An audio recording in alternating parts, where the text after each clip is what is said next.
Are you listening?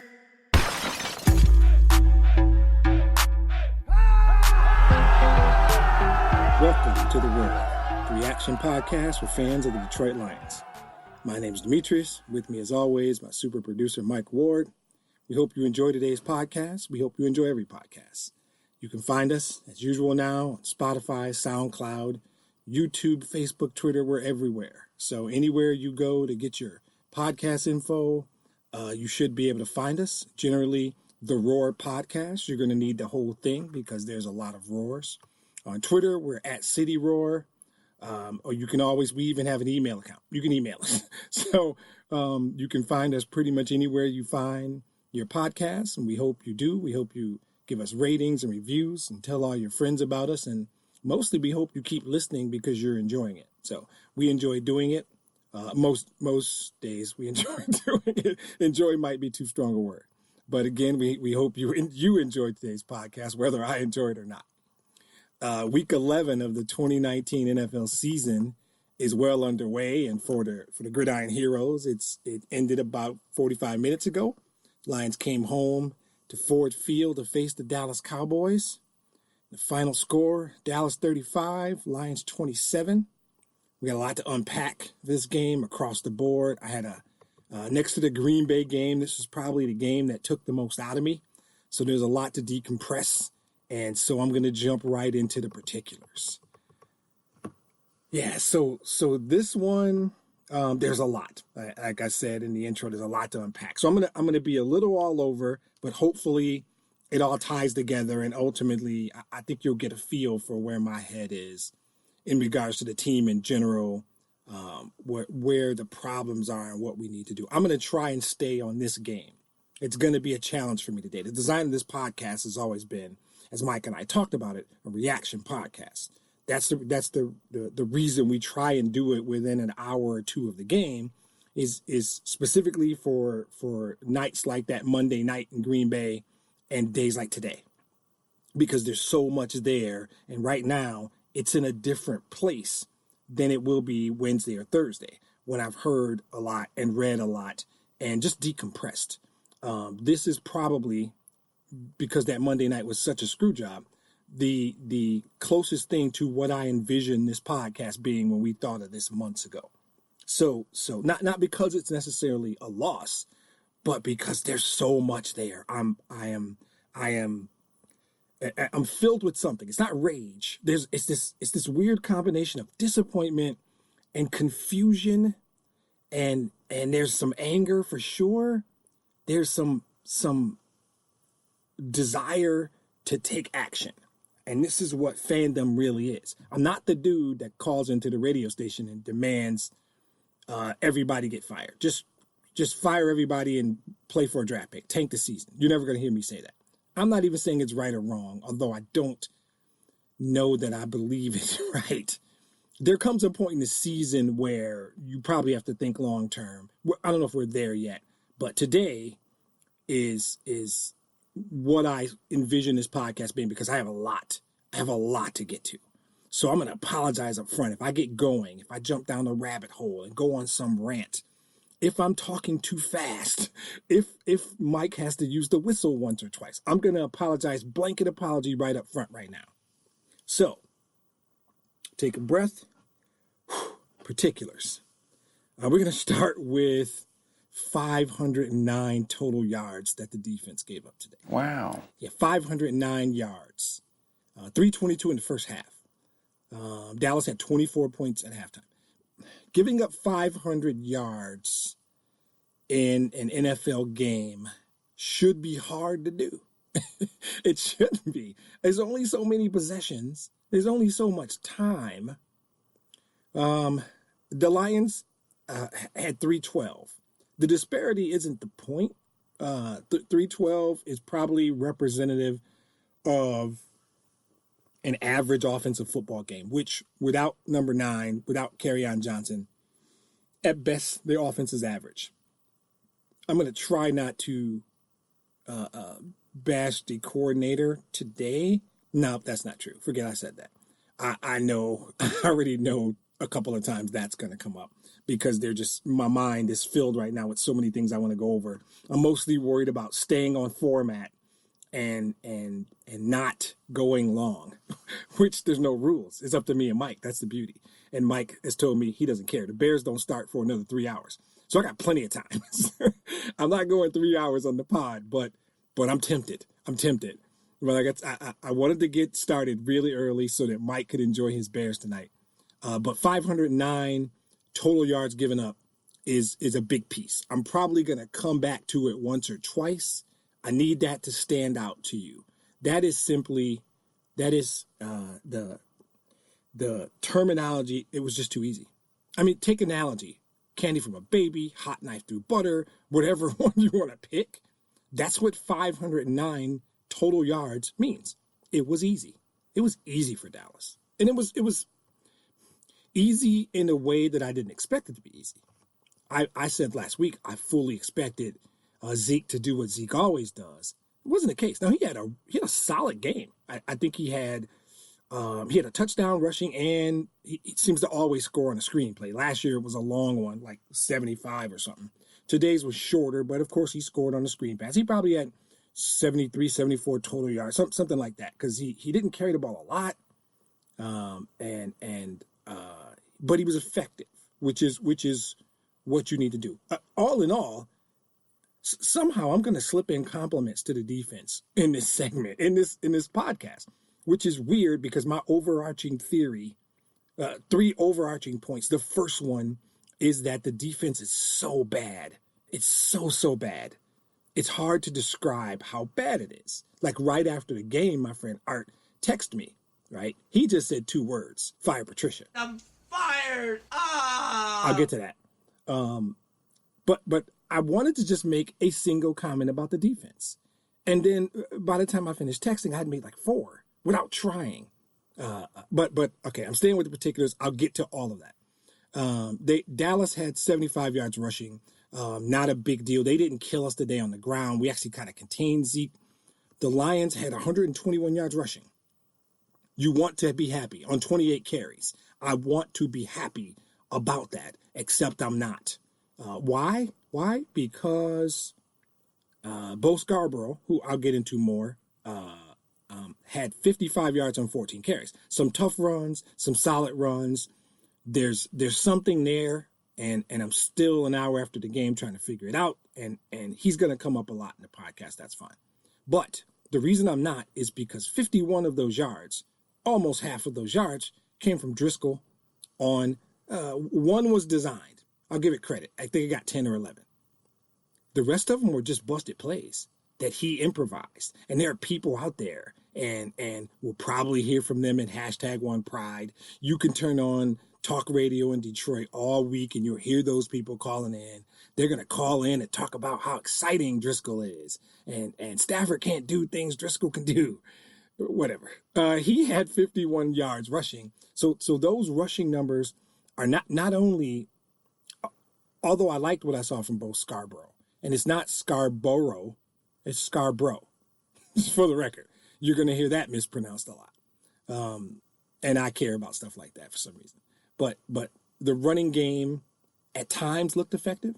You guys know how I feel about counters and dives. And I think that what happens is you watch the game, and this podcast is just about this game. It's supposed to be. And it's supposed to be some analysis, some breakdown, some detailed statistic, but mostly this thing I need to do to decompress and just figure out, what the hell? What? And I don't know. And I feel sometimes in doing this podcast, like I'm supposed to be doing this. And in the description of our podcast, Mike describes me as a super fan. And for some reason, I think I'm supposed to get on here and be knowledgeable. I like to think I'm knowledgeable about the game in general, knowledgeable about how the game is strategized, how the game is played. I like to think I see the game in a certain way. And then I get on the podcast and say, I don't know so many times. I watch the game and I don't know. That's the feeling that really pisses me off is I can't explain to you why we run the running plays we run, why we run them when we run them. I can't explain to you how it can look like our defense has talent. Why I'm going to, in a segment later, call out 3 defensive players for playing well today, and we gave up 509 yards. I can't explain it. It's my own podcast is confusing to me. I mean, the concept was great, and I never imagined it would go this awry. But yeah, so Dallas didn't kill us with the run, right? We know what happened. I should probably know Dak Prescott's numbers, but I was too sad to look them up. So turnover-wise, which is we have a format for the particulars. I talk turnovers. The Lions didn't have any turnovers. Dallas had the fumble on the second play of the game. We scored on. Those were only 2 turnovers. Injury-wise, we know the big one. He missed the second game. Reports came out this morning that said it was diagnosed as 6 weeks, but not many people think he'll be out that long. One guy guessed Thanksgiving. I think it's probably going to be the game after. And we'll probably, there's no word. Yeah, we'll talk a little bit more about that in the segment that's still called Stafford. And I don't care what people think. It's still called Stafford. Obviously, carry on. We lost to Sean Han again. Quietly, I think Romeo Okwara is a big deal. We're not getting pressure, which I'll talk about more. I think he was the one guy on the edge. That's not true. Devon Kennard is still my guy. I do like Devon Kennard. Romeo Okwara was important, and I think it's not as simple as we're missing Romeo Okwara. I'm not saying that. I did like the way he was playing before he got hurt, and our right tackle, Rick Wagner, didn't start today either. So you're missing your starting quarterback. You're missing your starting running back. You're missing probably your best or second best edge rusher. You're missing a key piece on the interior of the defensive line in Deshaun Han, and you're missing your starting right tackle. I don't do the injury thing. And oh, by the way, your leading tackler, Tracy Walker, just came back. He got hurt during the game and left again. I don't do the injury thing. You could say that could be it because they've been in every game and a couple of players. I don't know. I don't know if we win this game if Stafford plays because Dallas had, I'll say it again, 500 yards of total offense. I don't know. But we go to where I always bog down in this segment, the same place. I don't spend a ton of time on injuries. I don't spend a ton of time on turnovers. Occasionally when a team, gets 500 yards, and I'm going to say that a lot, so it's a big deal. Even in today's NFL, giving up 500 yards is not easy. Well, it shouldn't be easy. It looked easy today, but it shouldn't be. I get bogged down in the same place. My thing, my pet peeve, my whatever you want to call it, is penalties, right? I do this every week. And I'm not even going to lie to you guys. I'm going to do it today. And I do the same speech. It's not the number, although they had 11 penalties for 89 yards. 11 penalties. At some point, there's going to have to be a conversation about a lack of discipline. I don't get it. I don't get it. And it's across the board.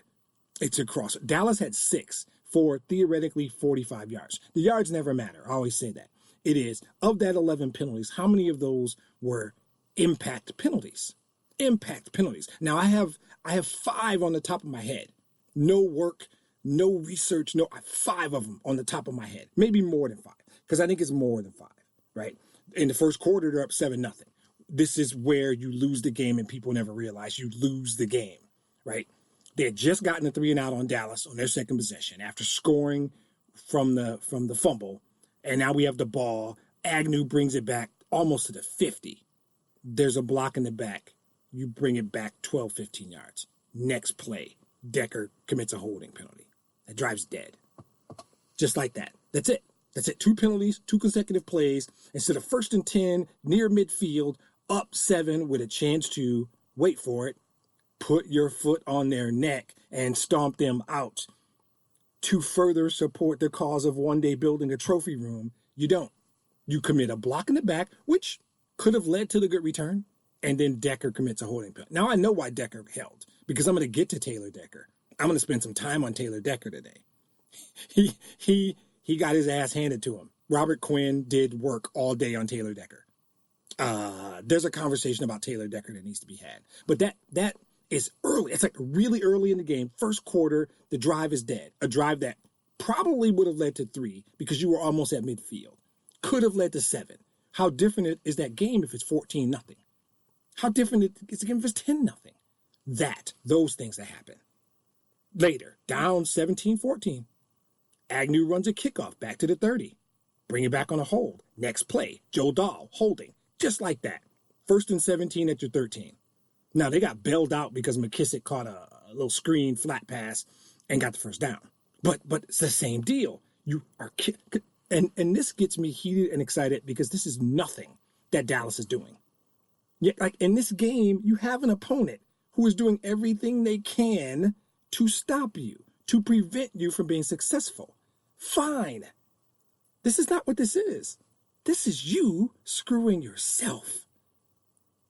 Right? You get an unsportsmanlike on a touchdown pass to Cobb that coupled with another penalty has them kicking an onside kick in the third quarter.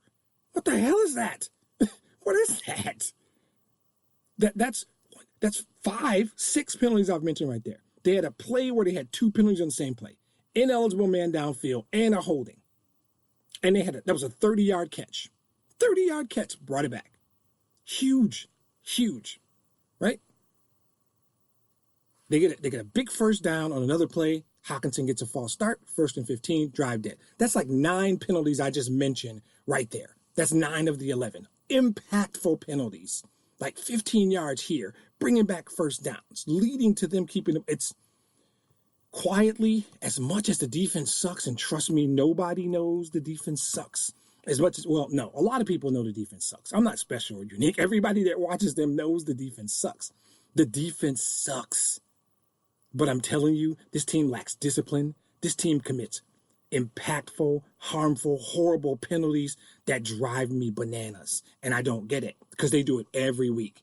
I'd be shocked if they're not leading the league in penalties. But if you could extrapolate that data and just pull out the really impactful ones, the ones that don't get you off the field on third down, the ones that give the other team another opportunity, the ones that take points off the board or put points on the board for the other team, I have no doubt we are the worst team in the league. Penalties drive me bananas because you're just beating yourself. And that's what we're good at. That's the difference. Good teams don't beat themselves. That's a great way to finish off the particulars. I'm going to wrap this up and we're going to move on. And Mike, I honestly don't know what to call this segment now. I think today it's still the North, but if you're listening and if you care, you can tweet us a new name for it. I'm just going to go with the rest of this ridiculous season. I don't know if we can call a segment that. If you're okay with it, I might just go with the rest of this ridiculous season and start to talk about the draft or other stuff. I don't know. But today is still called the North. So we are going to move on to the North.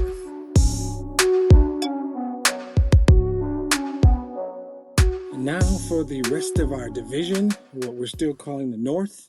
The concept here was it was going to be competitive, right? We were going to have a shot to win the division, and it would be interesting to talk about where they were with the other teams. Okay, so that is probably no longer the case. So today it's called the North. We're going to have a conversation about what this segment wants to be later. But for now, the Packers were off today, so there's no need to even discuss them. I'll just say next week they're at the currently 8-1 49ers. So that might be an interesting game. Probably, I want to say Sunday night. It's one of the night games, Sunday or Monday. So that should be good. Today the Bears are in Los Angeles to play the Rams. That is the night game tonight. So we're gonna knock out this podcast so Mike can get a pizza and a beer or go to Mongo McMichael's or whatever he's doing tonight to watch that game.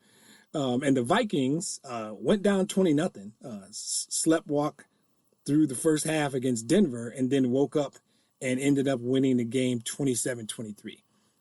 I saw that and I thought, oh, wow. I wasn't super excited because between my two fantasy football league teams, there is Stephon Diggs as well as Dalvin Cook. So I wasn't necessarily excited because I'm a realist, and as much cornbread as I eat, it has been a few weeks since I really thought the Lions had a legitimate shot of doing anything important as it relates to the division. At this point now, there's a different set of conversations. But the North was pretty uneventful today. The Vikings got a win against a team they should have won against.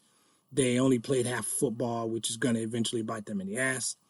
The Bears are warming up right now out in Los Angeles, and the Packers had a bye. So simple for the North today. We'll keep it short and sweet and move on to a segment, despite broken bones in his back, that is still called Stafford. So this segment is still called Stafford, and that is for one reason. He's still critical, right? And in this segment that's called Stafford, we can talk about Jeff Driscoll, who I'm not unhappy with. But the latest reports on Stafford were 6 weeks. So I don't really know how they're going to play it. They don't share a lot. It'll be a game-by-game thing, but he shouldn't play next week for sure. I don't know that I would play him on Thanksgiving because, honestly, last week, all due respect, Mike, the Jeff Driscoll that played today might have beaten the Bears last week. The Jeff Driscoll that had a full week of practice reps, had a full playbook, and even some stuff we don't normally run, some RPO stuff that he can do because, he's a mobile guy, runs a 4.5. He did some things today that Stafford can never and will never, and, me being me, should never try and do. That's not what Stafford does. Now, by the same token, there's things Stafford can do he can't do. There are plays Stafford could have made. I don't know if they would have won today because the defense is atrocious, but I don't know that I want to see. If it's me, I'm almost on that train of just shut Stafford down. I know the league will let us, if the league will let us get away with that. I just shut him down because then what are you doing? But there's a broader conversation there, and if you lose to Washington, that train will pick up a lot of steam. If you lose both of those games, I'm going to adamantly get on this podcast and demand you don't bring him back. Right. So you have to be realistic and smart long term. And that's the kind of fan I am. I am probably not going to get too super overheated about. Well, no, that's not true. I got really overheated that Monday night. So that's a lie. One game can get me overheated. But when you're making dumb conceptual decisions that impact the long term success of the team and the long term health of an individual, any individual, not just my favorite quarterback, then I'm really going to struggle with that. So there's a case that can be made that I don't know that we should see Stafford again. If there's a procedure that needs to be had, I'm in favor of a conversation that says just go have the procedure and see you next year. And we ride out Jeff Driscoll the rest of this year. But for today, Driscoll was 15 of 26, 209 yards and a touchdown. That coupled with 8 carries for 51 yards and a short touchdown on a really nice RPO. That's Jeff Driscoll, ladies and gentlemen. Those of you who are posting as I'm talking, who are going to talk about how great Driscoll is, how much better he is than Stafford, that's what he is. I am not mad at Jeff Driscoll. None of the things I'm about to say are directly related to any feelings, good or bad, about Jeff Driscoll or his performance the last 2 weeks. I don't want Jeff Driscoll to be my long-term answer. No, forget that. Forget about Jeff Driscoll is not the long-term answer. He's a backup quarterback. This is what he does. Like a good example is he threw a pass to Galladay. He's kind of chucked it up, and it was actually a horrible throw. Galladay went up and made a great play. He doesn't have the arm. Matthew Stafford would have thrown a rope. Galladay would have caught it in stride and probably scored. And this is not me puffing up Stafford, which is what some people are going to think I'm doing. I'm trying to remind the idiots, and that's the word I'm going to use, and you're going to find out in a couple of minutes when we get to #OnePride, who believe the concept that the team has a better opportunity to win with, again, no personal disrespect, no animosity, none of that to Jeff Driscoll. I actually like Jeff Driscoll. By all accounts, he's a good teammate. He has done his job, the job of the backup, is to mitigate the drop-off when the starter can't play. That's what a good backup is supposed to do. You're supposed to still be competitive when the starter can't play. 15 of 26, 209 and a touchdown, probably is over 100 quarterback rating. Toss in 8 for 51 and a touchdown. People who didn't watch the game would say, that's not bad. That dude's not that bad. Yet they're idiots or they didn't watch the game. Because he really didn't give them a chance to win. He had other throws that he couldn't make. Now, his offensive line didn't do him any favors. I'm going to be honest. I'm always honest. The running game was okay, but the running game screws Driscoll just like it screws Stafford. I don't know that the offensive coordinator called a great game today. No, in fact, I'm sure he didn't. Now, he's limited. He doesn't have Matthew Stafford, but I've railed on him and his play calling when Stafford's there. So I got to be honest. I've decided I don't want to use that word. I don't like the system, the offensive system. And despite the fact that Matthew Stafford, before he got hurt, was having the best year of his career, a statistical year that is ridiculous. I don't think this system puts the team in the best position to win games. That's not even fair because the defense sucks. So I'm all over the place. This is what I knew was going to happen. I don't know. But Jeff Driscoll is a solid backup quarterback who's doing his job well.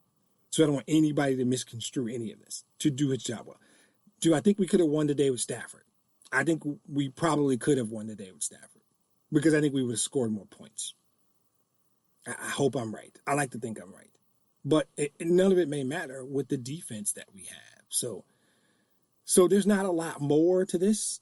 We can speculate when Stafford's back. I could puff up Jeff Driscoll if it made some people feel better, but I don't do this. This podcast isn't about making people feel better. It's just not. It's probably pissing more people off than anything, particularly this segment, but it's really to break down and analyze the game. And today, if we do the thing where I talk about, if you look at a game and list, if they lost, list the top 3 reasons. Now, in this case, there's 8. But if you list the top 3 reasons they lost, much like I say every week about Stafford, Jeff Driscoll is not the reason they lost today. He's not. So I mean, that's he was acceptable. That's the word I'm going to go with. He was acceptable today, and I have no bad things to say. I know I'm going to transition in a couple of seconds into a segment that is going to give me the opportunity to talk about my favorite quarterback and Driscoll more. I am almost certain of it because I know how Mike likes to do it. So with that, we're going to get to our recently newly created social media segment where Mike goes online and tells me some of the comments, some of the reaction, right, in theory of what we're doing, some of the reaction of Lions fans to today's game, and I give you my thoughts, my comments. I'm going to do my best not to go off, but I am literally making no promises because you know, the way this is going the last 2 weeks and the way I'm feeling right now, I think the way I'm supposed to say, I'm not here for that today. I'm not here for nonsense today. So Mike, it is not a warning to you because you have a job to do and it's about this podcast. But I'm going to toss it to you, letting you and anyone listening know I am not here for that nonsense today. So with that said, let's move on to, I'm going to toss it over to Mike for #OnePride. Yeah, all right, here we go. So, unfortunately, I might be here to disappoint you a little bit this week. So I'm looking at the Lions social media, and some of these comments are actually just kind of like lethargic, like just kind of like the air got sucked out of. It's called resignation. Yeah, it's called resignation. We know. Right. There comes a time we know. So I'm not really seeing a whole lot of edgy posts. I know when we were still hoping that the Lions could make something out of this season, you still had those naysayers, but you know it's kind of quiet this week, and probably so quiet you could probably hear the beeping of the truck unloading all the bull crap into Ford Field. I hate the North! So I'm gonna start with something that's I don't want to take too much content away from later on in the show, but maybe we can shift some of what I know you're going to talk about, what you've kind of already mentioned earlier about Patricia being potentially some talks about his termination. So someone comments, I don't blame the head coach. I blame the coordinators. I believe in Matt Patricia's system. So like, what do you think about shifting some of that responsibility? I think that is myopic. I think that's nice of that person to say, but I only half agree, right? I believe on the offensive side of the ball, Matt Patricia has, to a degree, given Darrell Bevel, maybe not as far as carte blanche, but a lot of control of what happens, how he designs the strategy during the week, the plays he calls during the game, even personnel packages. I believe that Darrell Bevel has a lot more control. On the defensive side, this is Matt Patricia's defense.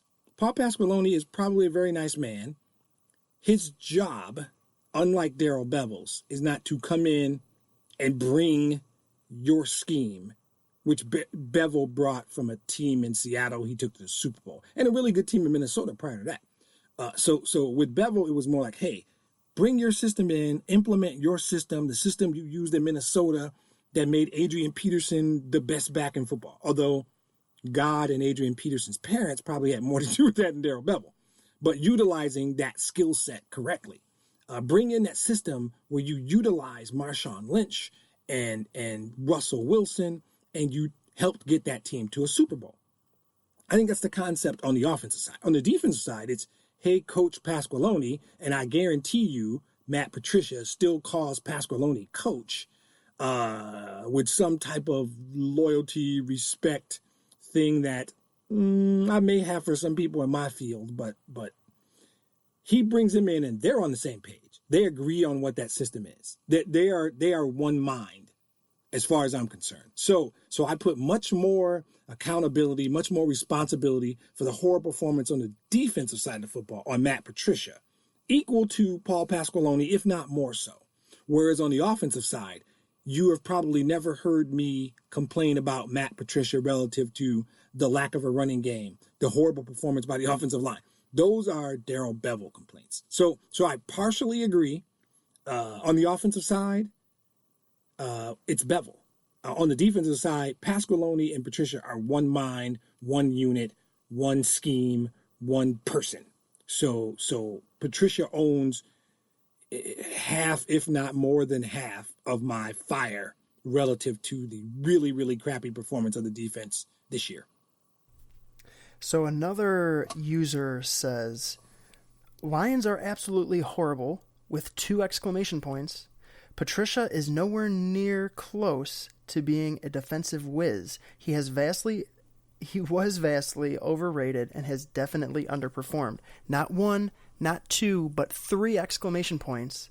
Bring back Jim Caldwell with 4 exclamation points. And I know you know as well as I do that quantity of exclamation points is correlated to credibility. Exactly. He means that shit. I mean, yeah, he really, really means what he's saying because he used a lot of exclamation points. Okay, but here's the problem. He's right. The problem is I think I would have added a couple more exclamation points. The thing is, I never liked the Caldwell firing. I understood the concept, right? Understood and agree are not the same thing, for the record. Bob Quinn, the general manager of the Detroit Lions, stood on the podium and said 9-7 isn't good enough. Now, I wanted to hear that. I liked that. But when you do that, you inherently accept the responsibility for the next move. And the problem was everybody who roots for this football team, and many who don't, knew what they were doing, knew who the guy was. Bob Quinn has New England Patriot lineage. He comes from the New England organization, years and years, I'm say 15, 16 years. Scout, worked his way up. And for the record, I am a Bob Quinn guy. With a caveat. I did not like that move. I didn't like it at the time. I called into the talk radio station And I was one of those dudes that said, hey, I know for the sake of talk radio, it's great when guys get fired, and that's good, and people are angry, and you get ratings, and that's all great. I don't know that I agree with this move because, like this person said, I wasn't sure Matt Patricia was that great. When he was the coordinator, that defense wasn't that great. I am of the belief that if you, again, list the 3 reasons, that's my thing, 3 reasons the Patriots have dominated, the 3 reasons the Patriots were great, their defense wasn't among that list, right? The reality that people either don't know or ignore or don't understand and appreciate the importance of is their quarterback 4 years, because his wife is probably a billionaire, has taken less money than he's worth. And we could debate the worth of Tom Brady. I'm not doing that on this podcast. There are people who will do that. I want to say he only is relative. Now, I'm not talking about cops and firefighters and garbage men or what Mike and I do for a living.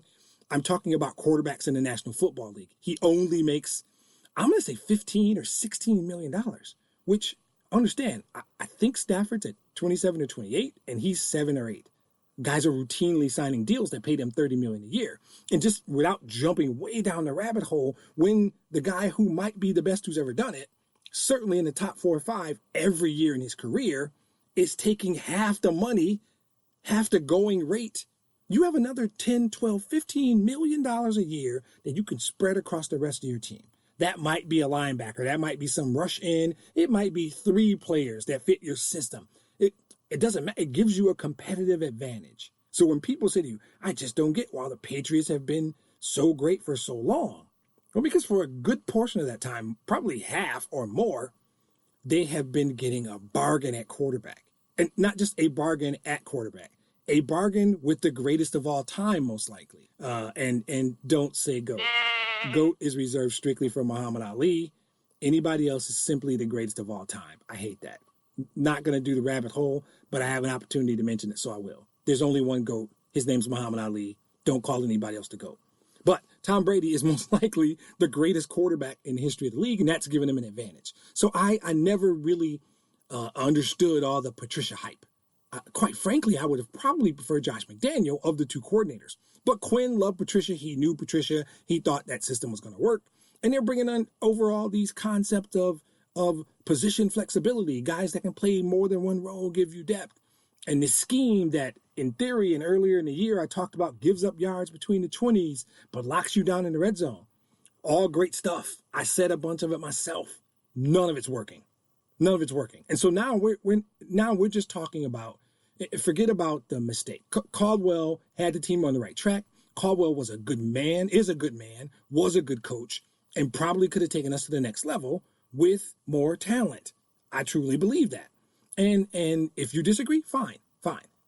The people who were happy that Caldwell got fired and looking for the new hotness, like I've always talked about, they got it. And this is what new hotness has gotten you. So I think that I agree with that person. I think he was probably overrated. I think a lot of Belichick assistants have been overrated. I think the question now, while I agree with them, the understanding and the topic and the conversation now has to shift to, when do you have enough data points to say, okay, I can draw a conclusion. I'm there. Worst defense in the league or second worst, I'm there. If they would have been middle of the pack, it wouldn't be a big deal because we'd probably still be in it if we were middle of the pack defensively. It's so bad. Guys are wide open. They get no pressure on the quarterback. It's bad. I don't know how it's supposed to work. But when you watch them play and guys are, I don't use the term wide open a lot. Guys are wide open. Wide open. What is the scheme supposed to be doing? Because I don't know. And I could just be wrong, and it could just be talent. And maybe Darius Slay isn't that good. Maybe Jarrett Davis sucks. Maybe these guys are not. Maybe Snacks and Ashawn really aren't good players. And Trey Flowers isn't that good. Maybe it's me. I doubt it. I'm going to be honest. If I can quote Charles Barkley, I may be wrong, but I doubt it. I think it's the system, and I think it sucks. So sorry for the long answer, but short version, I agree with them. Patricia was overrated. Caldwell did a better job. Caldwell should have never lost his job. we might be fighting for the division title if Jim Caldwell was still our coach. Yeah, so then the last post that I want to talk about, I actually saw this either the game was still going on and they were losing, or it was like right after it ended. But there was there was a post that stuck with me enough for me to mention it here, and I don't have it pulled up. I wouldn't even remember where to find it. But it was basically, in essence, someone says that Driscoll sucks for the most part. But I specifically remember the last part of their post. They said Driscoll isn't the future. And first of all, I mean, I know we see this quite a bit, like the every week that we've talked about this section, I've always tried to get you riled up with someone saying like, oh, put in Driscoll, Stafford sucks. Or maybe they didn't mention Driscoll by name, but, Stafford sucks. This team's going nowhere with Stafford, even though, like you said, Stafford was having a career year. I hate that short-sightedness of like seeing the team's results, and thinking and equating it with the face of your franchise, Stafford. So that just bugs me. That just bugs me that, like, even though Driscoll put up like Trubisky numbers, like good Trubisky numbers, but Trubisky numbers, I don't know. To say that he sucks just based on the past two games, I don't know. Like you said, he did his job as a backup. He was acceptable today, but then to say Driscoll isn't the future, like, is that who Driscoll is? Who he was supposed to be? Yeah. So I mentioned it, and I love Trubisky numbers. But that's a T-shirt, Trubisky numbers. I like that. I might have mentioned this very early on in one of our first couple podcasts, and there's a thing in Detroit, and it might exist in other towns. I don't know. There's a thing in Detroit that there are two athletes that will never be appreciated. Likely, they will never be truly loved or liked. Has nothing to do with the individuals. I think it's just these two positions, right? It is the goalie for the Red Wings, and it's the quarterback of the Lions. No matter what, I can't fathom what it is that people don't like about Matthew Stafford. I readily admit, I have many, many times. I don't have a problem doing it again. Straight piping hot cornbread. I am unapologetically a Matthew Stafford guy. I think the dude is talented. He's got a special arm. I think he is tough. He has proved his toughness. I think he is a leader. He has shown that. I think he's great in the community. I think he's a stand-up dude. You've never seen him in trouble. I think he's everything you would want as the face of your franchise. I do not know. So you can call me a lemming or a slappy cornbread eater. I don't care. I cannot, with any degree of logic, figure out why anybody doesn't really, really, really like Matthew Stafford. His numbers support it. His personality supports it to me. People want to give him grief. They say he says a lot. That's the dumbest crap I ever heard in my life. He says too much. Almost had a whistle there. I don't care if he says every other word. I know what I see on the field. I know what I see documented about how he conducts himself in the community as someone who was of influence in the city of Detroit. I know the family man he, by all accounts, appears to be. And in 2019, you can't fake that. You do something stupid, you do something wrong, you do something out of line, somebody's got a picture of it. I dare you to find me the story, a bad story about Matthew Stafford conducting himself with anything other than class and dignity. And I don't care what people think about how much I like him. I will look them in the eye and say, you're a moron. You are a moron. If you don't understand, and the only real thing is when he's gone, we're going to miss him. They're going to miss him when he's gone. And all due respect, when Jeff Driscoll's your starting quarterback, you're going to pray for Matt. You're going to wish you had Matt Stafford. We're never going to have an era like this. And there are people who are going to be disingenuous for the sake of just getting their voices heard on the radio or getting ratings on their radio show that are going to say all kinds of other bullshit. But the reality is, this guy is the best quarterback we've ever had. And in his era, I don't count his first 2 years because of those shoulder deals. Once they fix his shoulder, I'm sorry. Whether it's fourth quarter comebacks, whether it's straight up stats, yardage, touchdowns, all of those things. And in the last few years, efficiency, whatever it is, He has not been the problem. He has never been the problem. So the I can't explain it. I can't explain it. I wish I could. But it's a very similar thing. If there was a guy who was as big a Red Wings fan as I am a Lions fan, and he was doing a Red Wing podcast, he would be saying the same thing. I don't know why we hate the goalie so much. I can't explain it. I don't know if it's sports talk radio and that's the kind of crap you do to get ratings and get people to call in, so you got to bash somebody. But I don't know, because if you explain to me what a good quarterback looks like, what his numbers look like, how he conducts himself, everybody who plays with him loves him, by the way. I didn't mention that. I've not found a teammate, current or former, who doesn't love him. Golden Tate left, and all he does is talk about how great Stafford is. Now, his haters will twist it and say, oh, no, he just didn't like Russell Wilson, and he's taking a shot at Russell Wilson. No, he may genuinely believe Matthew Stafford's the best quarterback he's ever played for. He probably believes Matthew Stafford could have won a Super Bowl in another organization, and he's probably right. He truly believes Matthew Stafford's going to the Hall of Fame, and he's right. So, I get passionate about my guy, right? And thank you for teeing it up. I do not understand those people. That's why I use words like idiot. It doesn't make sense. If they could offer me any logical, reasonable, statistical data that would suggest he's anything other than the best quarterback in the history of our franchise, one of the top 5, 6, 7 of the last 10 years, in an era that has Tom Brady and Drew Brees, the backside of Peyton Manning, has Russell Wilson, has Patrick Mahomes, that still in the top 10. Because I'm not buying Matt Ryan. I like Phillip Rivers. I do. I don't know. And it's simply that he plays for the Lions and they're not winning, which is a whole separate conversation. Because there is not a game that you don't put winning on the shoulders of the superstar. I get that. If you have watched the Lions, and I'm not going to do the whole never had a top 15 running game, never had a good I'm not going to do all that.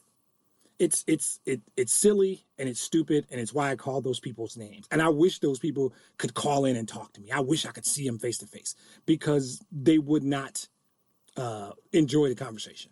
I have too much statistical information, and I've watched too many plays of his career for someone to say some dumb crap like that to me. So Chris is probably at a point where he wants Stafford and I to get a room, and he's going to turn off the podcast. So let's move on. You got any more, or do you want to move on? That's it. You heard it from the man himself. Let's go on to highs and lows. All right, let's do highs and lows.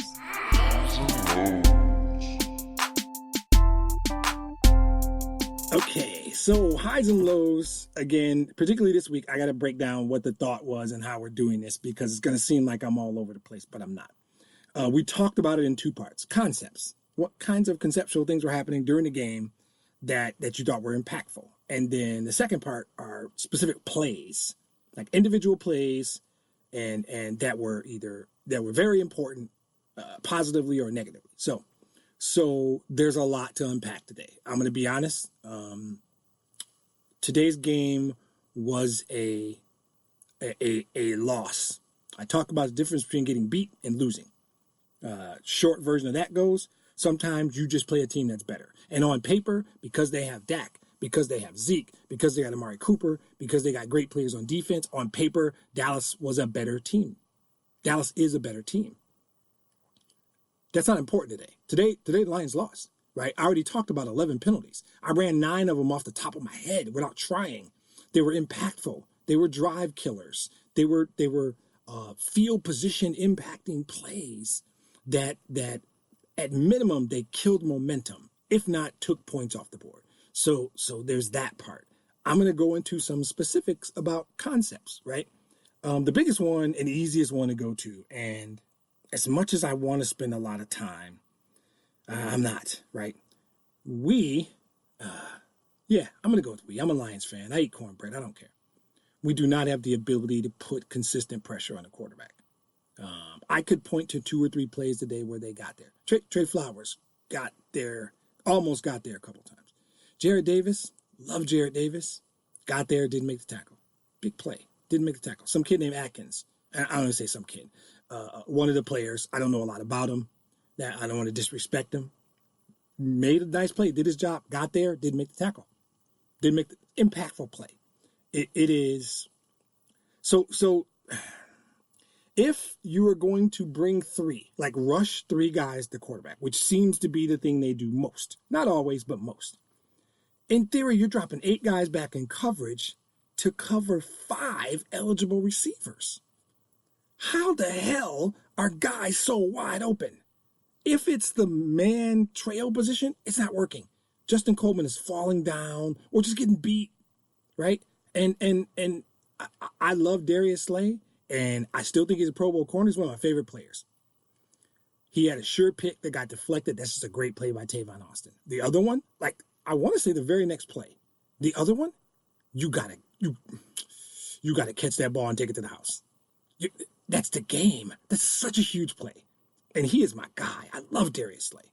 You got to catch that ball, and you got to take that to the house. That's such a big... And he had a great day. He had a great day. Amari Cooper didn't impact the game. And he was one-on-one on Amari Cooper. And yeah, I get it. I am commenting, saying a defensive player had a great game. I've said that Trey Flowers had a really good game. I said Jared Davis had a good game. And they gave up 509 yards. I get it. I said very early in this podcast, I'm confused and there's a lot to unpack, right? That's it. And even in the game, the defense did some early on. They got a fumble in the second play of the game, score a touchdown. Dallas gets the ball, 3 and out. That's a great start. And then God only knows what happens. I don't know. That last possession of the second half, that's ridiculous. That was Dallas went down the field like it was way too easy are the 3 words. The guys are wide open. It was way too easy. I'm just going to I'm going to try and keep it simple for the sake of the podcast. Way too easy. I should not be saying that much. I don't want to say it that much. That drive was way too easy. And I don't know whose fault it is. I mean, I'm going to blame a lot of people, but then they come back and they get the ball. The Lions do to open the second half. 10 plays, 75 yards, Marvin Jones Jr. doing his thing, right? So you're like, okay, offense is trying. But then there's just inexplicable things. Inexplicable is tough for me. Inexplicable is really, really tough. Why did we try a 2-point conversion? It didn't matter. Why try that 2-point conversion? I'm not going to jump down that rabbit hole because someone's going to say, well, analytics says you're supposed to go for 2 there to try and win the game. And if you don't get it, oh, well, you can get 2 and still get the tie later. But if you don't get 2 this time, why in the blue hell should I think you're going to get 2 next time? You kick the extra point and you're down 7 and you try and score and get a tie. Now, I don't get it. There were plays, conceptually, the lack of pressure just kept biting them.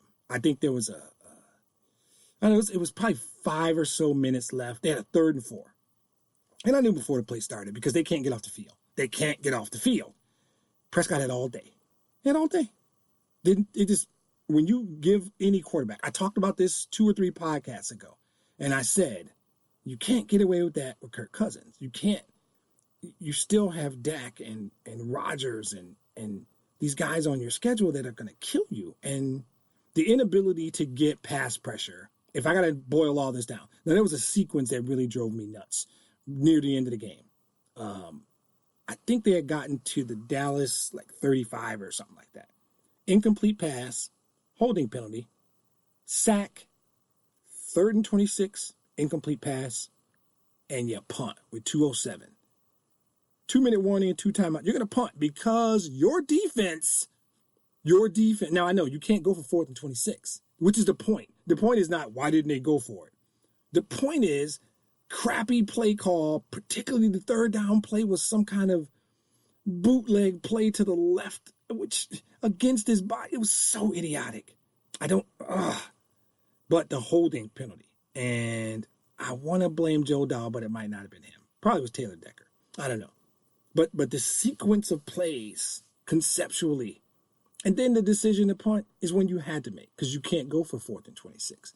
It is that kind of stuff that during the game, some of these things happen in the first half and you don't think they're important, but they are. And others, like I talked earlier about, when you're up 7-0 and you get that ball back, you have to put points on the board for momentum. 3, and you had the ball near midfield after the punt, and you shot yourself in the foot. Just, I don't understand the mentality. I don't understand why we can't get pressure. Weird 2-point conversion call that they'll probably explain. And then there were these sequences where I didn't understand the plays that were called. So now, literal plays that impact the game. A bunch of them stood out. These are from notes because I had to jot down a couple of these. So the fumble in the second play, great play, right? Scarborough started really strong. Devon Kennard continues to quietly, I just think, have a solid year on a crappy defense. And I feel bad for him because he's actually good. But then there's I mentioned that guy Atkins who missed a big sack, which could have changed the momentum. They were up 14-10 at the time, could have changed the momentum. Then a play in the first quarter where it's 3rd and 3, and they run a dive play out of the shotgun. They run a dive play to Ty Johnson. He got a yard, and then they got him to jump off sides on a fake punt. Lucky. That's all that was. That bootleg play, I don't understand it. Don't understand it. And then there's sort of as much as I like him, he's my guy. I've already talked about it. Darius Slay, you got to get that pick. So the struggle I'm having on highs and lows is Trey Flowers' play over the last 3, maybe 4 weeks, very high, despite how bad the defense is. I am encouraged and he got hurt late, and I hope he's fine. Kennard's play all year has been encouraging. Bo Scarborough might be something. I'm not going to go cornbread and anoint the kid. Bo Scarborough might be a pretty good player, though.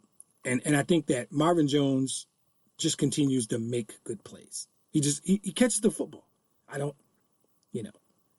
But the lows far outweigh the lack of, I keep mentioning the lack of a pass rush. There were so many times. You couple that with whatever this scheme is, why are guys so wide open? If there's 8 guys back in coverage, I saw one play where Jarrett Davis just I don't know if he knew what he was supposed to do, but as soon as the ball was snapped, he realized, oh crap, I'm screwed. And he runs back and he starts chasing, it's the ex-Packer guy. I think it was Randall Cobb. Sometimes I feel like guys don't know where they're supposed to be, and they're not there because they just don't know what's happening. You see pre-snap guys running around and throwing their hands up and yelling at each other. This defense just isn't working. And on offense, there are some play calls and some sets of play calls that make no sense. I've railed on dive plays and counter plays and that 90% of running plays go between the guards, not between the tackles, between the guards.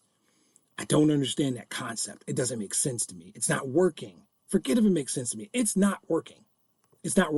Now, I get you have to put in different plays for Jeff Driscoll than you do for Matthew Stafford. So we're going to see some things we've never seen before. I'm going to see some things that don't make sense. And I get that.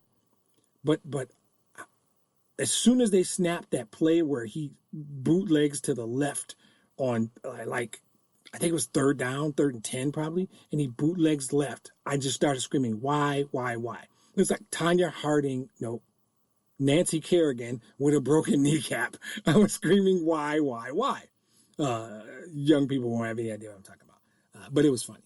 No, it wasn't funny. It was messed up. But I just started screaming, why?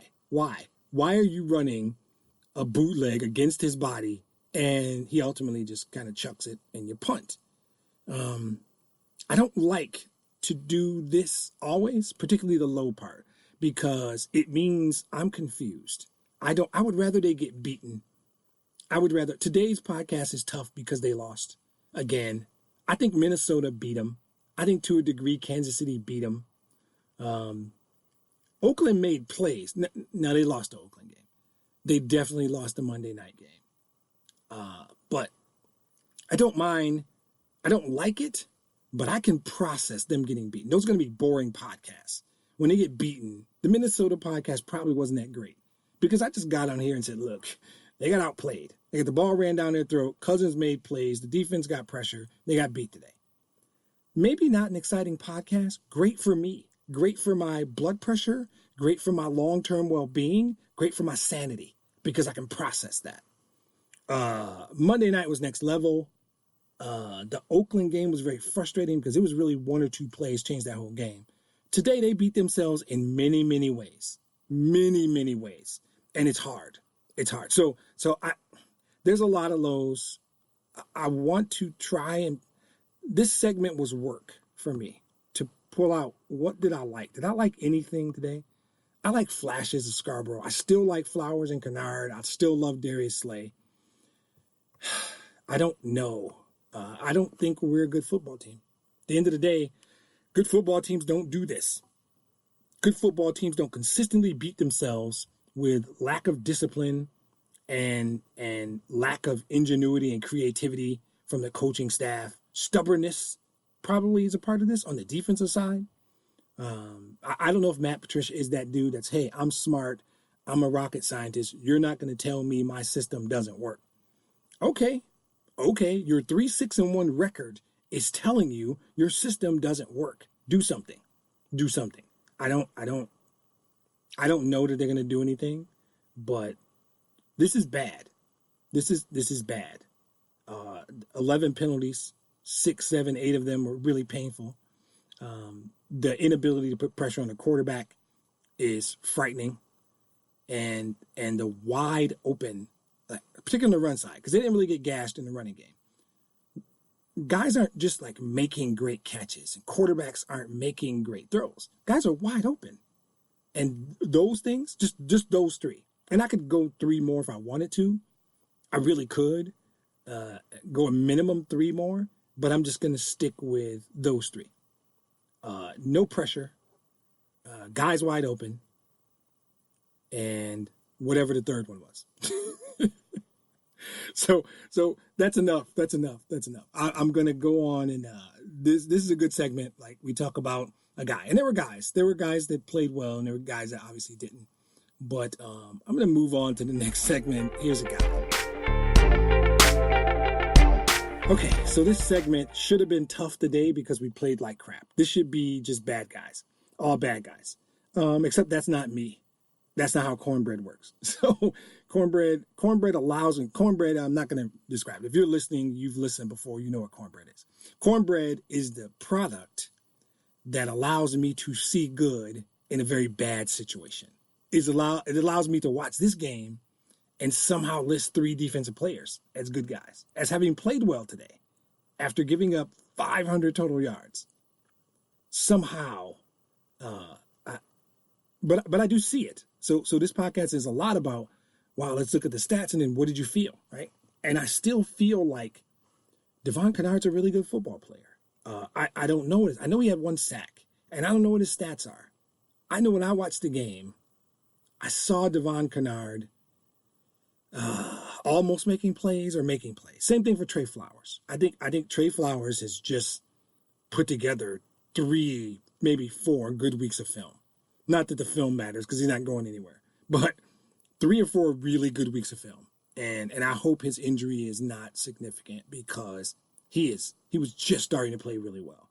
Just starting to play the type of football that the day I saw they signed Trey Flowers, I got super excited. And the last 3 or 4 weeks was that. Jarrett Davis was up and down. I'm mentioning him, and this is a red and green. We call this a Jamaica, a black guy who had a green day for good and somehow a red day for bad. Black, green, and red, Mike and I believe, are the colors of the Jamaican flag.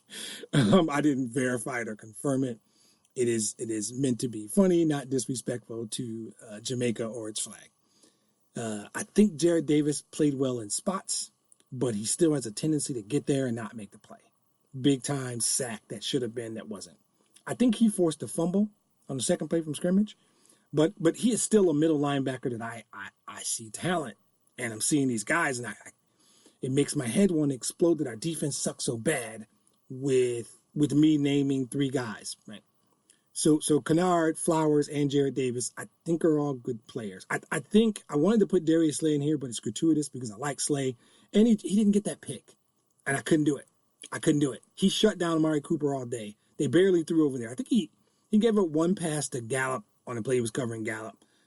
But Gallup was mostly being covered by Rashawn Melvin, or probably some crappy zone coverage where nobody really was covering him because he was wide open, because he had like 150 yards, because he was wide open. But I couldn't put Slay down because that missed interception was that big a deal to me. On the offensive side, I just think that Marvin Jones is grossly underrated. I'm not going to go deep. He had 2 touchdowns today. He just makes catches. He didn't have a lot of targets. He didn't have a lot of numbers. That is the downside to the Jeff Driscoll experience, right? Here, Galladay, neither of them, I think, had more than 4 catches.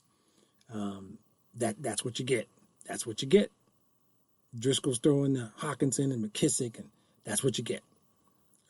That is no disrespect to Driscoll, because there's a degree of that's probably play calling more than anything else.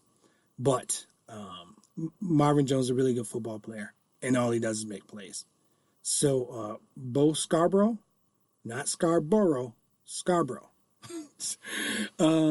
Flashes. There's no cornbread here. I'm not putting the guy in the Hall of Fame. I think he's 6'1", 230, 235. But he's got some speed and he's got some toughness, and I like him. I liked him in Alabama. I was surprised that his pro career started the way it did, and I hope he's a diamond that they found in the rough. I hope he can be, right now, all I need him to be is serviceable. And I don't really love that term because it implies you don't want the guy to be good. That's not true.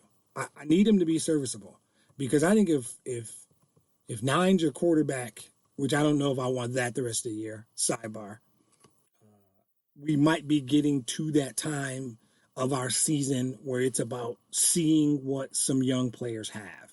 That's sad because it's week 11, but we might be there. So I like what Scarborough did, like Marvin Jones. That's enough good. I had to basically work to find those. Okay, so bad. I'm dedicating back to one guy today, and that's probably not fair. But I don't know that I've ever cared about being fair. So yeah, I don't care about being fair. So the guy today in the negative is Taylor Decker, and I need a minute because I think there's something wrong with Taylor Decker. I hope, and this doesn't sound nice, but when I'm done, you might understand it. I hope we find out that Taylor Decker has been playing injured most of this season. I hope he's struggling with some injury, trying to be the tough guy and play through it. I hope Taylor Decker is really struggling with an injury of some kind. That would make me feel a lot better. Taylor Decker had a horrible game. He basically killed the drive early on with a false start. He totally whiffed on a block on Robert Quinn. Robert Quinn gave him the business all day. Taylor Decker single-handedly killed 2 drives. Now, if you presume, and I don't, that one of those drives ends in points, God forbid they both end in points, 10, 14 points. Taylor Decker, if you list 3 reasons they lost today, somehow cracks the list, even though the defense gave up 500 yards. For me, Taylor Decker cracks the list. I don't believe that Taylor Decker is as bad as Taylor Decker is playing. And that's tough for me. And not because I'm particularly a Taylor Decker fan. I just believed coming out he was a really good player. I believe he had a really good rookie year. He hasn't been the same since his injury, but he has been particularly bad this season. Most games this season. There were 2 games where I had to work to not put Taylor Decker in this segment. I hope something's wrong with Taylor Decker. Again, not meaning for that to sound harsh, other than it would clearly explain why he's playing so poorly. If he has simply digressed and he's not that good, damn, we got to go get a left tackle now. Do we got to go get a left tackle? I mean, they're hard to find. We spent a 16 or 17 pick in the first round on him, maybe 19. If we got to go get a left tackle, that's not good. Because there's other stuff we need, obviously. Although number one might be defensive coordinator, possibly head coach. If we got to go get a left tackle, they're just hard to find. You can't get them. I will say you'd be surprised what you can find on Amazon nowadays. But are they going to ship it for free? I mean, if I got a Prime account? Yeah. If you got Prime, right. Yeah. And then you can use your Prime Video to watch tape. Right. Definitely how that works. Great. I hope it works that way. Because I'm really seriously, I believe something's wrong with Taylor Decker. And I hope it's physical. I'm saying physical. I don't know that something's wrong with his head. I think it's physical. I think he's hurt. And this is they don't tell us. And he's a prideful dude who's a professional football player, and he's just trying to suck it up. All those things makes him a great guy and a good teammate, probably a likable person. Right now, he's a below-average left tackle, and his performance is reflecting it. Because more than just the sacks he gives up when he completely whiffs and Robert Quinn kills our quarterback, it is the plays where he commits holding penalties that kill drives, and the false starts because Robert Quinn is giving him his lunch, and he is nervous. It's everything. I don't want to believe Taylor Decker has digressed and we have a problem at left tackle, because that's a hard fix. That really is. So maybe not fair to dedicate it all to one guy, because I could have put Justin Coleman in there. He had a crappy day. Probably could have put another lineman or two in there. I don't know. But to me, his performance stood out as being so poor. It made me wonder if he's hurt. It made me wonder if there's something wrong. And more than anything, it made me wonder if we got a problem at left tackle, because I don't want us to have a problem at left tackle. He's in his fourth year. I don't want to have to go invest in a left tackle. Not through free agency, not through the draft. That's hard. That's a hard fix. So that's your here's a guy segment. There's some guys, despite 500 yards on the defensive side. Marvin Jones is on the brink of becoming an honorary here's a guy, on the brink of getting the segment maybe named the here's a guy segment, sponsored by Marvin Jones Jr. or built by the Home Depot in Marvin Jones Jr. neighborhood. I don't know. We might come up with something like that. That's how much I like Marv. So we're going to move on to the segment where Mike gives me those hard-hitting questions, and I love the name. And in case you have never heard me explain the name, when we were building out the format of the original podcast, Mike's description was, we should have a segment that's kind of like one of those Lion drives. Running play, Stafford incompletion, punt. Why don't we call it 3 and out? So let's move on to Mike's segment, 3 and out.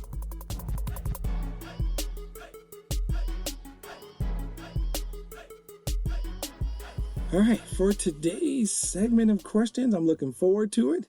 I want to hear what my man Mike has to say. So, Mike, take it away. All right, so there was mention that the Lions are one of only 3 teams to lead in every game this year. Does that stat mean anything to you? Does it mean anything in general? If so, what do you think that stat represents? So I'm going to ask you to get the whistle ready, because I need to do this correctly. It means 2 things. Jack and it literally means nothing, right? Like, it's okay. So let's break it down. Practically, it probably reflects that they're good enough to play with anyone. They could play close with anyone, because their games suggest that. I think Minnesota felt like a beatdown. I think the final was 12 points. Felt like a beatdown. I wouldn't say any other game this year felt like a beatdown. I in fact have mentioned 2 or 3 of the games where I think they lost them, right? So I think what it's trying to say, because I think the other teams are San Francisco and Kansas City, right? San Francisco's 8-1. Kansas City's come back to earth a little bit, but they're still universally recognized with Baltimore and New England as one of the 3 or 4 best teams in the AFC, right? So I think the reason it kept getting brought up was like, it doesn't make sense. Teams that lead in every game generally, no. If you're a Lions fan, there's nothing surprising about that stat. It says they're good enough to play with anyone, but it also says they're bad enough, especially defensively, to beat themselves, to commit enough penalties to cost themselves. It reflects a lack of discipline. It reflects that inability to close. It probably, to a degree, reflects bad coaching. I mean, if I'm being honest, it probably is a degree of all of those. And I guess for the podcast, it's nice that they're good enough to be in every game, because it pays off. My investment during the week listening to sports talk radio talk about them, my hour and a half listening to pregame, the 3+ hours watching every second of the game, the investment for me as a fan, and I'm not unique. A lot of people probably invest more. The investment as a fan pays off, because I wouldn't use the word exciting, despite the fact that they lead every game. There have been games where they led early and took their foot off the gas. Trophy room. There are games where they played well enough to win and the ref screwed them. Monday night. There's games where they played well enough for the 6 or 7 dumbass penalties to cost them the game.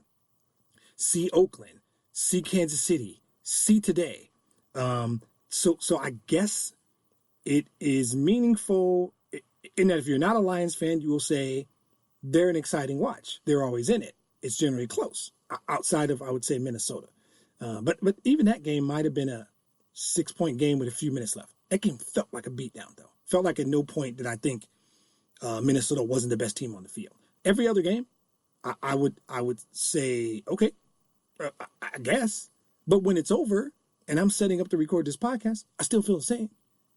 They just beat themselves. They just lost. So it doesn't mean anything to me. So the short answer is it probably means something to someone because they kept putting the graphic on TV, and I heard it 3 times in the pregame. But it means nothing to me. So no, not a thing. So after weeks of discussion about the Detroit law firm, we saw very little deposition from Johnson, Perkins, and Carson, backfield at law. Is Bo Scarborough, I believe I pronounced that correctly. You did. Is he the answer? Or to quote Will Smith in Men in Black 2, is he the new hotness? Carry on. Old and busted. Scarborough, new hotness. Excellent. I think that, the cornbread in me loves what I saw. I mean, quite honestly, I liked him at Alabama. And at this point in the season, the law firm should be folded. I don't think Perkins or Carson played at all. And we saw a little bit of Ty Johnson. So they probably have come to some level of recognition that the law firm's not getting it done. So I think we shut that down. Kerryon Johnson is definitely busted. Not old, definitely busted. Injured his last year at Auburn. Injured his rookie year. Injured this year. I don't mean just like, he went out and came back. No. I think he might have missed 7 games last year. He's probably going to miss 7 or 8 this year. Definitely busted. Young and busted. Bo Scarborough has the potential to be new hotness. Cornbread says, yes, he might be the new hotness. But I'm not going to do that. Here's the thing. Now, at this point, wins and losses cease to be relevant. So he should become the new hotness. I want to see what he can do, because what is there to lose, right? Now, that doesn't mean the Lions think that way. It doesn't mean they see it that way. And my guess is Kerryon will be cleared to play, and we'll be 4-10-1, and they'll play him. They'll play him the last game just because they're ridiculous like that. Shut down Kerryon, shut down Stafford, play Bo Scarborough. So I want him to be the new hotness is the short answer, because law firm didn't work. I don't know if that's what they'll do, but it's going to be interesting to see, because we have to get to that point of recognition earlier when you were talking about the tone of feedback on social media. That's just, we go through that every year. Sometimes it's week 11, sometimes it's week 7, sometimes we get lucky and it's not until week 15. But we have that moment every year. It's a little sooner this year than we thought, but so play the kid. Let's see what he's got, because I like the flashes. And Cornbread says I want more. So hot take, is it okay to begin a conversation about the firing of Matt Patricia? Absolutely. At this point, yeah. 3-6-1. Yes. Second year, you fired Jim Caldwell and stood on the podium and said 9-7 isn't good enough. That's what he said, right? And so to dig a little deeper, you could just use those high level numbers and say, Bob Quinn, I need to talk to you. If I happen to sit next to Bob Quinn on an airplane, yeah, we need to talk, right? But then you could dig deeper and say, at the end of the day, he has a title of head coach, but he's the de facto defense coordinator. I talked earlier about Paul Pasqualoni, and I always say the same thing. I bet Paul Pasqualoni is a really nice man. By all accounts, he's a good coach. He has a title of defensive coordinator, but he and Patricia are one guy. I don't think there's any value in it. So if you can have a conversation with Matt Patricia that says, hey, we got to fire Pasqualoni, and there has to be an and. We're going to hire a DC who's bringing in his system, and you got to let him run his system, right? Matt Patricia can keep his job then. Yeah, I don't see a world where that happens.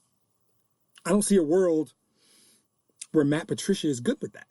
So the short answer to your question is absolutely. It's been 2 years, and we are tangibly worse than we were the day they fired Jim Caldwell. Nobody can debate that. If that's a conversation of who's a better coach, I'm willing to have that conversation. I happen to have been his entire tenure and still continue to be a Jim Caldwell guy, separate and completely disconnected from Matt Patricia.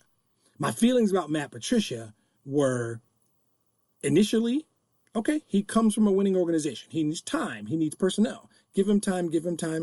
Fine. We go into this year, and there was a pivot point for me where I'm finally going to explain the inside joke between my brother and I. So he fully blames Matt Patricia for, I'm going to say it was the Green Bay Monday night loss. And the text message, and I always look forward to the text message I get from my brother after the game. They're generally hilarious. They really, he's a different level of passion, different kind of passion for this team than I have. I need to go through this, what we do on the podcast, break it down, evaluate. He just comes with straight fire, right? And I look forward to these text messages because they're always straight fire. Sometimes they're wrong, right? He's not, because he's just passion. He doesn't think it through. He'll say Slay's a bum. I go back and look at the stats, and Slay had a great game, right? He will make a comment about a particular guy. He doesn't like Stafford that much either. He'll occasionally do the Stafford thing. And then I just have to remind him, look, this is what Stafford actually did. And he dials it back a little bit, but the heat, if Kenny had a podcast right now, it would be much funnier. It would have a lot more whistles, like whistles meaning bleeps, and it would be a lot shorter. He's going to cut to the point. He would give you guys 18 to 20 minutes of straight fire. It would be an interesting podcast. Very short though. So after the Green Bay game, the text, which I'm going to struggle not to laugh now, weeks later, because it is my brother, right? It is his passion, and it is his issue resolution skills. This is how he deals with issues. He says, Mike, I'm going to need you to get the beat ready for this. People will get it. And sorry, but it's that funny. He says, the text says, I'm going to shit in a box, and I'm going to mail it to Matt Patricia's house with a note that says, you ain't shit. So that is, and if you don't have the same sense of humor as me, you might not find that to be that funny. But I will tell you why I find it to be funny. That would solve nothing. It would probably get him arrested, and it would solve nothing. But that's my brother. That's how Kenny resolves issues. You're in a box, so I will reference mailing people boxes or sending people packages, because there are times when my passion and so all that was to say, I am at a point where it might be time for us to get a box. It's time to get a box. I am. This is his defense, and so to really shorten this, they're 3-6-1 right now. Of their 6 losses, I'm going to take out Minnesota, and that's it. I think they legitimately, of the other 5 games, probably should have won 4 of them. So just straight cornbread with a hint of logic. I'm saying this team should be 7-2-1. Just because of the defense. Stafford haters, I don't really care what you guys think right now. That's not what we're talking about. Lack of a running game, I'm not talking about that. My dislike of Darrell Bevel's scheme, not talking about any of that. I believe that an adequate to above adequate defense, we have 7 wins right now. We do. And we can dig into this, but I'm not going to take that kind of time. So the question was, is it right? Is it fair? Is it I don't remember the adjective you used to describe. Is it okay to start a conversation about firing Patricia? It's okay to start looking for boxes for Kenny to crap in and mail to Matt Patricia. Yes, it's okay. It's more than it's time. It's time. And I'm a cornbread eater. I'm a patient man. But you fired Jim Caldwell, which is a part of this for me. You fired Jim Caldwell. You stood on the podium and said 9-7 is not good enough. That 9-7 team was a couple of plays from being an 11-5 team and being in the playoffs. That is fact. That is true. Because I used to watch those games as intently as I watch these games. I could have done a podcast 3 years ago, 4 years ago. Jim Caldwell had that team close. Jim Caldwell teams lost because they were talent deficient. He didn't have the talent Matt Patricia has. He didn't have Trey Flowers. He had Ezekiel Ansah, who only gave you 8, 9, 10 games a year, right? He didn't. He did not. I think he might have had a healthy job at best 1 year, or maybe that was even pre-Jim Caldwell. Jim Caldwell was a good football coach. That team didn't have the talent this team has. And I don't care. I'll say it. He was a better coach than Matt Patricia. Sorry. He was a better coach than Matt Patricia. And Bob Quinn stood on that podium and said 9-7 isn't good enough, which said to me, inherently, I'm going to get someone better. I'm going to get someone better. We're going to be better than 9-7. He's going to be better than Jim Caldwell. That's what you say when you say 9-7 isn't good enough. You were saying Jim Caldwell's not good enough. I'm relieving him of his duties. I'm going to go get someone that I think is better, who's going to make us better. And you know what Matt Patricia is not? Better. He's not. So I don't know what Bob Quinn's, and all this is ridiculous. Bob Quinn's not going to fire Matt Patricia. Not now. I would be shocked. I would be stunned. But the question for me, it's not working. Now, if you were middle of the pack, 12-14 in defense, 7-2-1, we're not having this conversation. You have the worst defense in the league. I don't even care if statistics say you're 31st. I can't imagine there's another defense as bad as this. And if you had the worst defense or 31st ranked defense in the league, and we looked and you had bums, you didn't have talent, but you made Justin Coleman the highest paid slot corner in the league. You gave Trey Flowers that money. You went and got the good players, Devon Kennard, Romeo Okwara. You drafted Jared Davis. You drafted Jelani Tavai. You traded for Snacks Harrison, right? You have good players. You have good players. You have players that appear to be good to me. This is coaching. I really believe it is. So the only caveat I would say is if you can convince me that Patricia will fire Pasqualoni, they will hire a defensive coordinator who will be allowed to run the defense, who will be allowed to run a different defensive system than's currently being run. But that is more of a pipe dream than Quinn firing Patricia, probably. So it is the short answer to your question is it is absolutely more than appropriate and right to begin a conversation about whether or not they should make a change at head coach. Understanding that it would almost certainly require a full house cleaning. I don't know how you bring back Pasqualoni. I don't know how you promote Pasqualoni to head coach or Darrell Bevel to head coach. So who becomes the head coach? Who becomes your DC? What scheme do they run? That's why it won't happen now. So we're going to finish this year. If it were to happen, and it would probably take us really, really tanking. And even then, they might use Stafford's injury as an excuse. So there's so many layers to this thing that it's like, but the conversation needs to be had. And I can't control what's going to happen. I'm not the dude who says tank, get higher draft pick. Might not matter. Their defense is bad, so it might not matter. They might lose when they play Washington next week, right? I should feel comfortable sitting here saying to you, they're going to go to D.C. and beat the Redskins, but I'm not. And not just because of Jeff Driscoll, because it's not Jeff Driscoll's fault. He didn't play too bad today.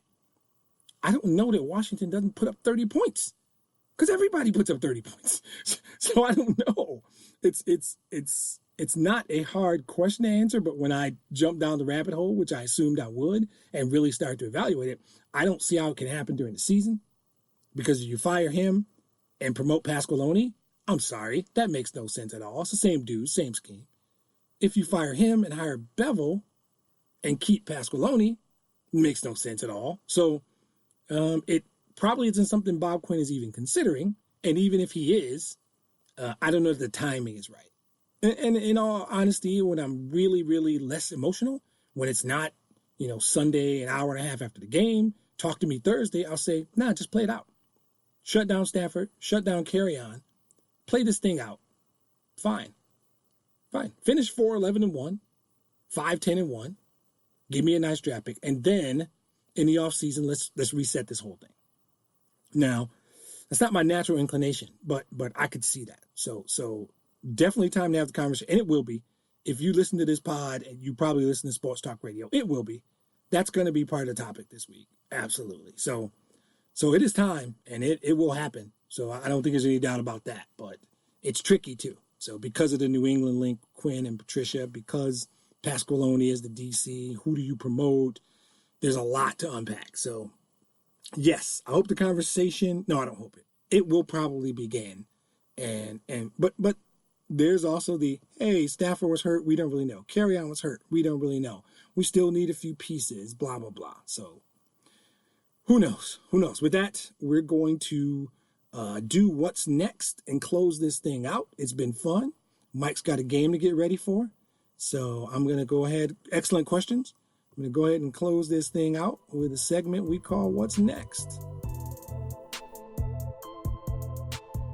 So what's next? Practically, it's the Washington. No, we don't say their last name. That's a whole nother conversation. The Washington football team. I'm going to not say their last name anymore until they change it. That's ridiculous. Not going to jump down the hole, but they need to change the name of that team.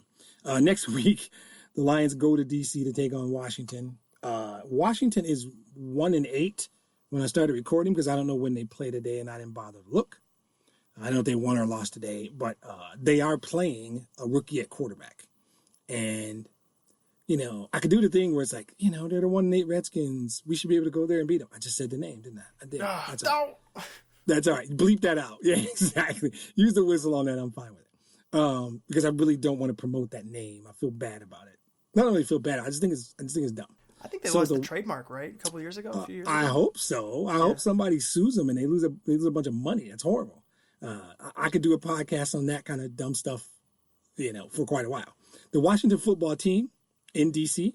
and the short version is even with Jeff Driscoll, they need to go over there and win that game.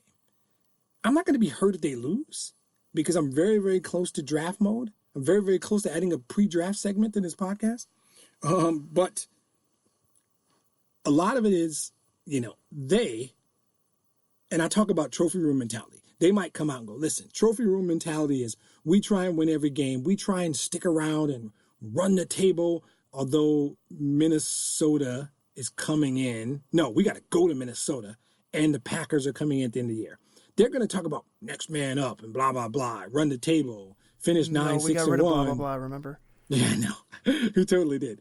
Run the table, finish 9-6-1, and squeak into the playoffs. That's what they're going to say. And, part of me wants to go, come on, man. What are you talking about? But then part of me has complained for the first 5-6 weeks of the season about having a mentality. But if they had the mentality, they wouldn't be 3-6-1 right now. So I'm not going to do a whole podcast segment on mentality again. They've got Washington next week. They should be able to go over there and win that game. I don't know if it's going to matter. I'm close to the point where I'm thinking shut down Stafford, shut down Carry On. I don't want to see them later in this year in meaningless games. It makes no sense. And start to really look at an exit strategy for the entire coaching staff. But it is an hour and a half after another loss. Not them getting beaten, but another loss. I could feel differently Wednesday or Thursday. But if I can quote Charles Barkley one more time, I may be wrong, but I doubt it. So with that, I'm going to thank everybody for listening. We hope you enjoyed this podcast. As always, I want to thank my man, Mike. It's fun. He's my friend. He's my colleague, and he is my super producer. I want you to look for the podcast, like we said, always. YouTube, Spotify, SoundCloud, The Roar Podcast. Type in the whole thing if you're searching. If you don't already have a subscription where you're getting notifications, you should. Do everything you can to help us out. We appreciate it. Reviews, ratings, tell your friends, carrier pigeons, all that stuff's good. You can tweet us at City Roar, and we are looking for ideas. We want to rename the segment that's currently called The North. I'm looking for ideas. If there's somebody out there who wants to have a Stafford debate with me, please hit us up on Twitter. I'll discuss it. We'll figure out a way to do it. We'll pipe you into the podcast. I'm not scared. As Jim Schwartz once said, I'm never scared. So, inside joke for Lions fans. But if you do like the podcast, we hope you keep listening. We hope you rate us, review us, tell your friends about us. We enjoy doing it. We hope you enjoy listening. And we want it to be something that's fun.